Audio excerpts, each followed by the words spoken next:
Hello বন্ধুরা, চলে এসেছি আবার একটা রেসিপি নিয়ে। আজকে আমি দেখাবো আপনাদের আলুর পরোটা। আলুর পরোটা বানানোর জন্য আমি কড়াটা বসিয়ে দিয়েছি।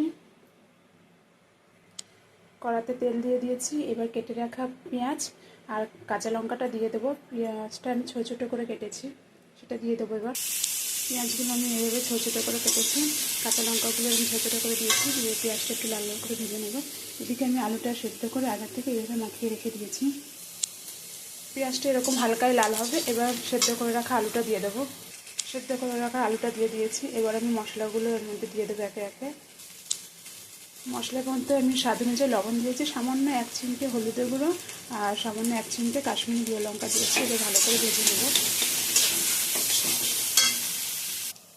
এখানে আমি সামান্য পরিমাণে ছাতু দিয়ে দিয়েছি। ছাতুটা দেওয়ার কারণ হলো, ছাতুটা দিয়েছি আলুর মধ্যে যে জলটা থাকবে সেটা ভালো করে শুকিয়ে যাবে, তাহলে আর পরোটাটা বেলার সময় পরোটাটা আর ফাটবে না। তার জন্য আমি সামান্য পরিমাণে ছাতু ব্যবহার করেছি। আপনারা চাইলে করতেও পারেন কিংবা নাও করতে পারেন। আলুর পরোটার জন্য আলুটা আমার প্রায় রেডি হয়ে গেছে। এবারে একটা থালার মধ্যে নামিয়ে নেবো আর একটু ঠান্ডা হতে দেবো। আলুটার মধ্যে আমি কেটে রাখা ধনেপাতা দিয়ে দিয়েছি। এবার একটু দিয়ে দেবো আমি চাট মশলা। চাট মশলা যদি না থাকে আপনারা সামান্য পরিমাণে লেবুর রসও দিতে পারেন, তাহলে টেস্টটা খুব ভালো হয়। এবার এটাকে ভালো করে চামচের সাহায্যে মাখিয়ে নেব।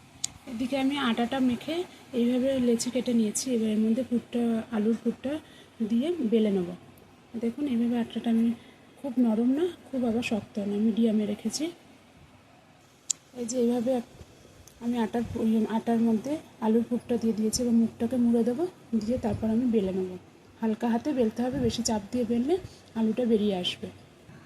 এই যে দেখুন এইভাবে আমি হালকা হাতে বেলে নিয়েছি। এইভাবে একে একে সব রুটিগুলোকে বেলে নেব।